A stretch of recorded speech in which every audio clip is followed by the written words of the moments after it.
Hello students, previous videos में हम Fisher तथा कैम्ब्रिज के मुद्रा परिमाण सिद्धांत की स्टडी कर चुके हैं। इस वीडियो में आज हम स्टडी करेंगे किन्स के मुद्रा परिमाण सिद्धांत की या किन्स के मुद्रा मांग सिद्धांत की। फर्स्टली तो हम देखते हैं कि किन्स के मुद्रा परिमाण सिद्धांत या मुद्रा मांग सिद्धांत का उद्भव या इसकी शुरुआत कैसे हुई।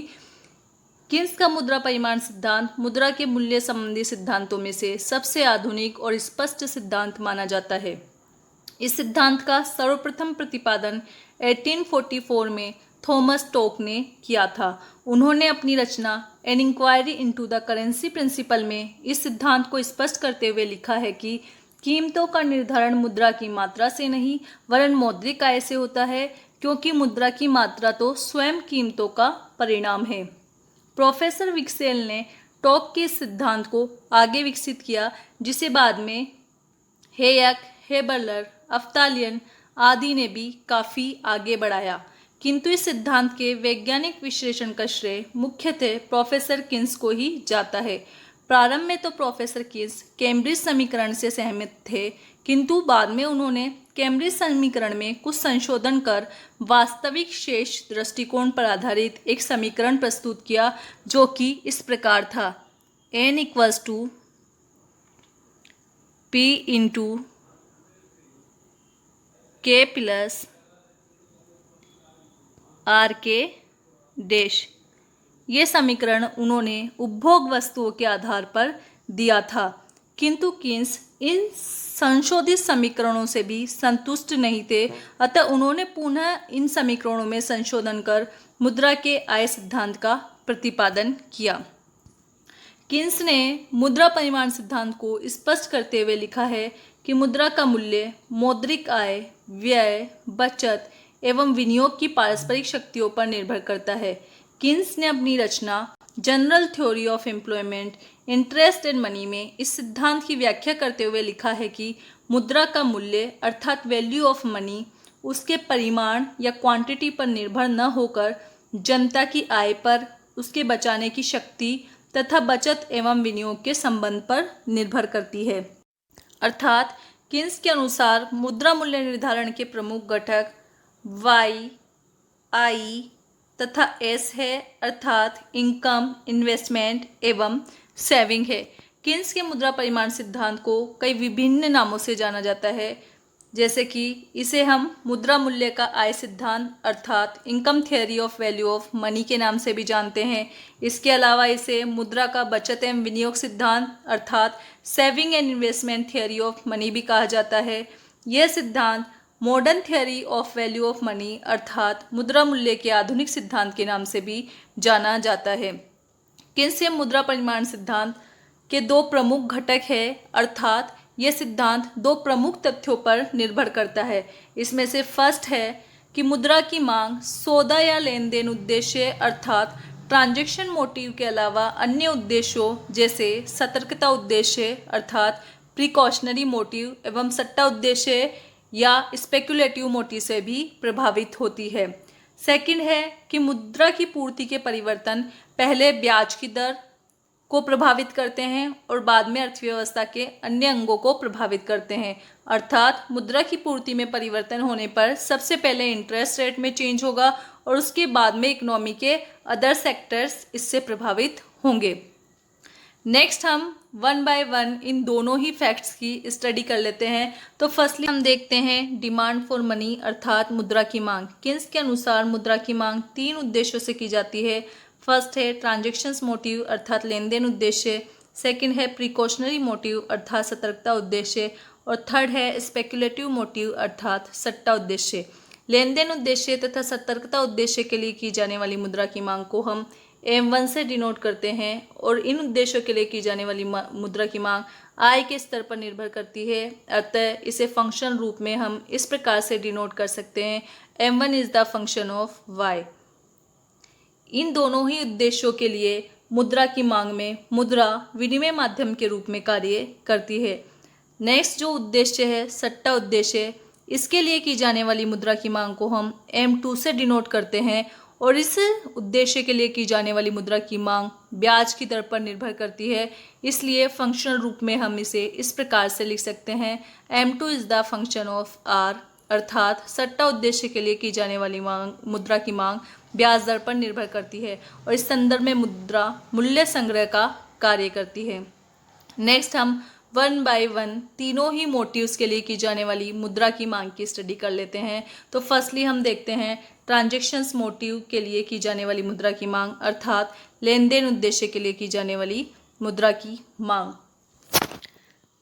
आय की प्राप्ति व उसके व्यय के बीच समय का काफ़ी अंतर रहता है, इसलिए परिवारों को लेन देन के उद्देश्य की पूर्ति के लिए तथा व्यावसायिक फर्मों को कच्चे माल, श्रम आदि पर व्यय करने के लिए अपने पास नकद रूप में मुद्रा रखनी पड़ती है और इसलिए वे मुद्रा की मांग करते हैं। लेन देन के उद्देश्य के लिए मुद्रा की मांग पर व्यावसायिक दशाओं व वस्तुओं की कीमतों का अधिक प्रभाव पड़ता है।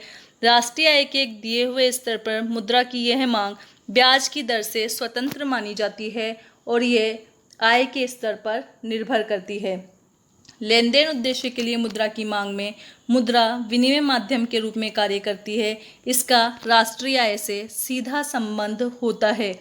राष्ट्रीय उत्पादन अथवा राष्ट्रीय आय के बढ़ने पर लेन देन उद्देश्य के लिए की जाने वाली मुद्रा की मांग भी बढ़ जाती है, अर्थात आय यानी y के बढ़ने पर M1 भी बढ़ जाएगी और M1 है लेन देन उद्देश्य के लिए की जाने वाली मुद्रा की मांग और सतर्कता उद्देश्य के लिए की जाने वाली मुद्रा की मांग।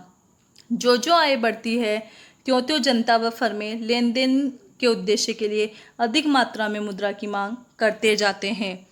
लेन देन उद्देश्य के लिए की जाने वाली मुद्रा की मांग पर कई तत्वों का प्रभाव पड़ता है। इसमें फर्स्ट है आमदनी प्राप्त होने की अवधि। आय प्राप्ति की अवधि जितनी अधिक होगी मुद्रा की मांग भी उतनी ही अधिक की जाएगी। इसके विपरीत आय प्राप्ति की अवधि कम होने पर मुद्रा की मांग भी कम हो जाएगी। फॉर एग्जाम्पल, यदि किसी व्यक्ति को मंथली सैलरी मिलती है तो इस सिचुएशन में वह मुद्रा की अधिक मांग करेगा क्योंकि उसे 30 दिन के खर्चे चलाने के लिए मुद्रा अपने पास रखनी पड़ेगी। लेकिन यदि किसी व्यक्ति को दैनिक रूप से मजदूरी का भुगतान कर दिया जाता है तो इस सिचुएशन में मुद्रा की मांग कम होगी क्योंकि उसे पता है कि नेक्स्ट डे उसे वापस अपनी मजदूरी मिल जाएगी। सेकेंड है भुगतानों की व्यवस्था। जिस अर्थव्यवस्था में मौद्रिक भुगतान ज़्यादा चरणों में होते हैं वहाँ मुद्रा की मांग अधिक की जाती है और यदि उत्पादक व उपभोक्ताओं के बीच सीधा संबंध हो तो सिचुएशन में मुद्रा की मांग कम होगी क्योंकि यहाँ पर भुगतानों के अनेक चरण नहीं होंगे। नेक्स्ट है साख का उपयोग। जहाँ साख या उधार की प्रणाली का अधिक उपयोग होता है वहाँ मुद्रा की मांग कम होती है क्योंकि उधार के आधार पर एक दूसरे को भुगतान कर दिया जाता है। जैसे ए ने बी को उधार दिया, बी ने सी को, सी ने डी को उधार दिया। अतः मुद्रा की मात्रा या मुद्रा को तरल रूप में रखने की आवश्यकता महसूस नहीं होती जिससे मुद्रा की मांग कम हो जाती है। नेक्स्ट हम देखते हैं सतर्कता उद्देश्य अर्थात प्रिकॉशनरी मोटिव। अप्रत्याशित या भावी परिस्थितियों का सामना करने के लिए भी कुछ लोग अपने पास मुद्रा रखना पसंद करते हैं।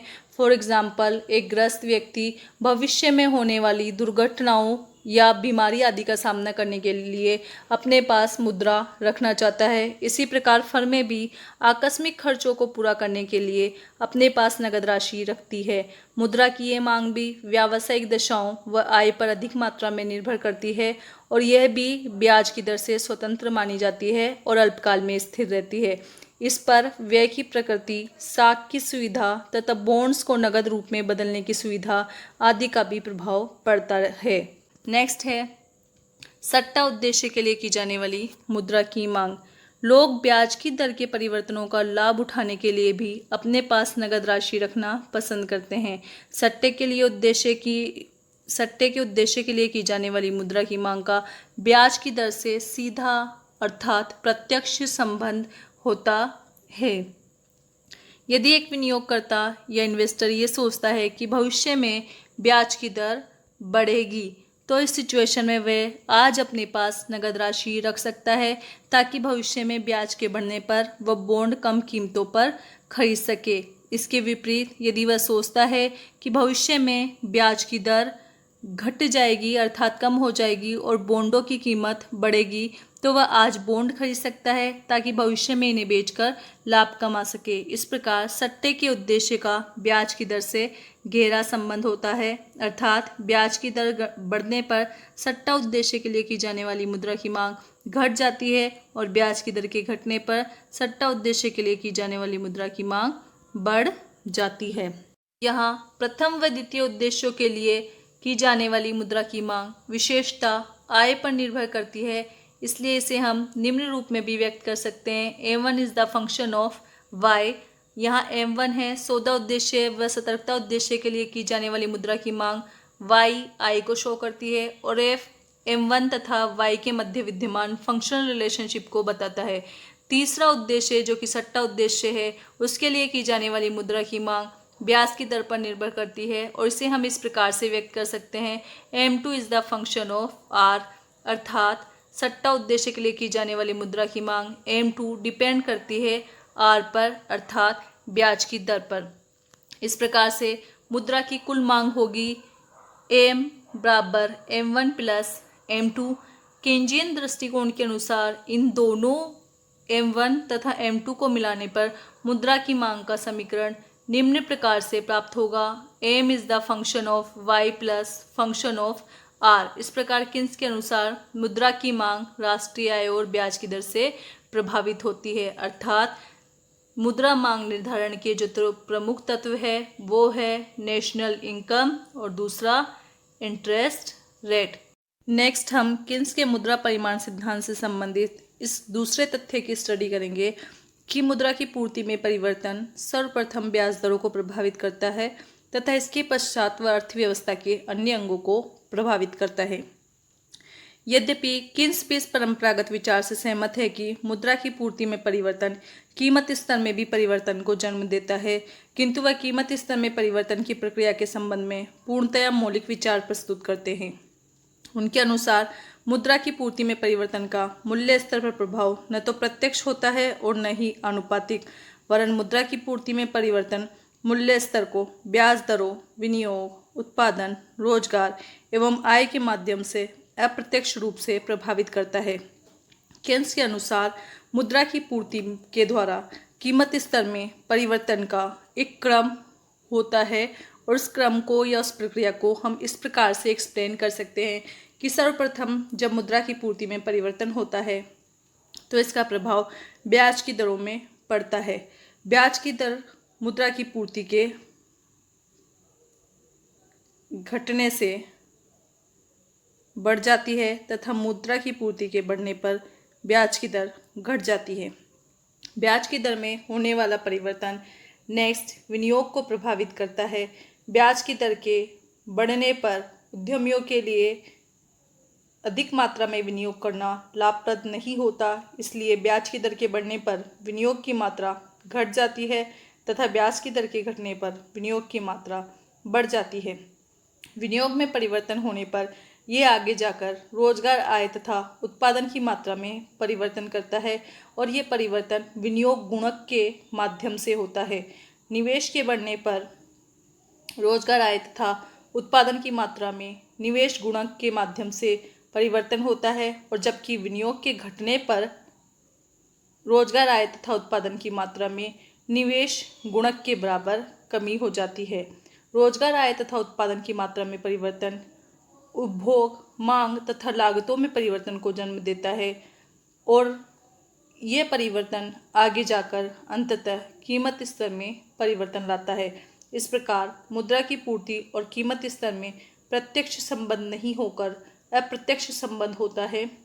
मुद्रा की पूर्ति में होने वाला परिवर्तन एक प्रक्रिया के माध्यम से अंततः जाकर कीमत स्तर को प्रभावित करता है। प्रक्रिया को हम इन डायग्राम्स की सहायता से भी समझ सकते हैं।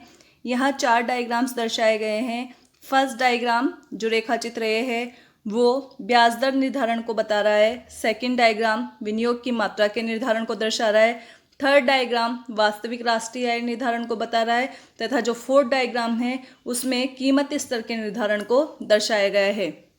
फर्स्टली हम देखते हैं रेखाचित्र ए को। रेखाचित्र ए में ओ एक्स अक्ष पर मुद्रा की मात्रा तथा ओ वाई अक्ष पर ब्याज की दर को दर्शाया गया है। एलपी मुद्रा का मांग वक्र है तथा OM1 व OM2 क्रमशः मुद्रा की पूर्ति के सूचक है। मुद्रा की मांग के स्थिर रहने पर जब मुद्रा की पूर्ति OM1 से बढ़कर OM2 हो जाती है तो इस सिचुएशन में ब्याज दर OR2 से घटकर OR1 हो जाती है। ब्याज दर के घटने पर रेखाचित्र बी में पूंजी की सीमांत क्षमता अर्थात MEC के स्थिर रहने पर विनियोग की मात्रा OI1 से बढ़कर OI2 हो जाती है अर्थात विनियोग में डेल आई के बराबर वृद्धि हो जाती है। विनियोग की मात्रा के बढ़ने पर रेखाचित्र सी में समग्र व्यय वक्र AE1 से खिसककर AE2 हो जाता है क्योंकि जो एग्रीगेट एक्सपेंडिचर कर्व है वो व्यक्त करता है C+I को, और जब I में डेल आई के बराबर वृद्धि हो गई तो एग्रीगेट एक्सपेंडिचर कर्व हो गया AE1 जो कि दर्शा रहा है C+I डेल आई को। समग्र व्यय वक्र के ऊपर की ओर खिसकने के परिणाम स्वरूप वास्तविक राष्ट्रीय आय में निवेश गुणक के बराबर वृद्धि होगी और इससे राष्ट्रीय आय OY1 से बढ़कर OY2 हो जाएगी। Y1 Y2 के बराबर राष्ट्रीय आय में इंक्रीमेंट होगा। जब वास्तविक राष्ट्रीय आय बढ़ जाएगी तो रेखाचित्र डी में समग्र मांग वक्र AD1 से बढ़कर AD2 हो जाएगा अर्थात aggregate demand curve right side खिसक जाएगा, AD1 से AD2 हो जाएगा। समग्र मांग वक्र AD2 तथा समग्र पूर्ति वक्र ASF एक दूसरे को अब नई सिचुएशन में E2 बिंदु पर इंटरसेक्ट करेंगे जिससे प्राइस लेवल OP1 से बढ़कर OP2 पर पहुंच जाएगा। इस प्रकार हम देखते हैं कि जब फर्स्ट डायग्राम में अर्थात रेखाचित्र में मुद्रा की मात्रा OM1 से बढ़कर OM2 हुई तो उसका प्रभाव किस प्रकार से एक प्रोसेस के थ्रू या एक सीक्वेंस में कीमत स्तर पर पड़ा। इस प्रकार हम ये बोल सकते हैं कि मुद्रा की पूर्ति में कमी या वृद्धि का प्रभाव कीमत स्तर पर प्रत्यक्ष रूप से न पड़कर एक घुमावदार तरीके से अप्रत्यक्ष रूप से पड़ता है। मुद्रा की पूर्ति में वृद्धि से सर्वप्रथम ब्याज दर घटती है, जैसा कि हमने रेखाचित्र ए में देखा। ब्याज दर के घटने से निवेश बढ़ता है, जैसा हमने रेखाचित्र बी में देखा, और निवेश के बढ़ने से समग्र व्यय वक्र या समग्र मांग वक्र ऊपर की ओर खिसक जाता है जिससे वास्तविक राष्ट्रीय आय में वृद्धि होती है, जिसे रेखाचित्र सी में दर्शाया गया है। तथा राष्ट्रीय आय में वृद्धि के कारण समग्र मांग वक्र ऊपर की ओर खिसकता है और समग्र मांग वक्र तथा समग्र पूर्ति वक्र एक नए बिंदु पर एक दूसरे को इंटरसेक्ट करते हैं जिससे कीमत स्तर OP1 से बढ़कर OP2 हो जाता है। इस प्रकार इन डायग्राम्स के थ्रू मुद्रा की पूर्ति, उत्पादन, राष्ट्रीय आय और कीमतों का परस्पर संबंध स्पष्ट किया जा सकता है। इस प्रकार इस वीडियो में हमने देखा कि कीन्स का मुद्रा परिमाण सिद्धांत क्या है और उसके दो प्रमुख तथ्य कौन कौन से हैं। फर्स्ट तथ्य तो यह है कि मुद्रा की मांग केवल लेन देन या सौदा उद्देश्य के लिए नहीं की जाती बल्कि सतर्कता उद्देश्य व सट्टा उद्देश्य के लिए भी की जाती है। इसका हमने डिटेल में अध्ययन किया। इसके अलावा जो दूसरा प्रमुख तथ्य है कि मुद्रा की पूर्ति सर्वप्रथम ब्याज दर को प्रभावित करती है और उसके पश्चात ये एक क्रम या प्रक्रिया के द्वारा अर्थव्यवस्था के अन्य अंगों को प्रभावित करती है। इसे भी हम रेखाचित्र के द्वारा स्पष्ट करते हैं इस वीडियो में। नेक्स्ट वीडियो में हम देखेंगे कि कीन्स के मुद्रा परिमाण सिद्धांत की प्रमुख विशेषताएं क्या क्या है, ये सिद्धांत क्यों श्रेष्ठ है तथा इस सिद्धांत में क्या क्या कमियां रह गई है। तब तक के लिए थैंक यू।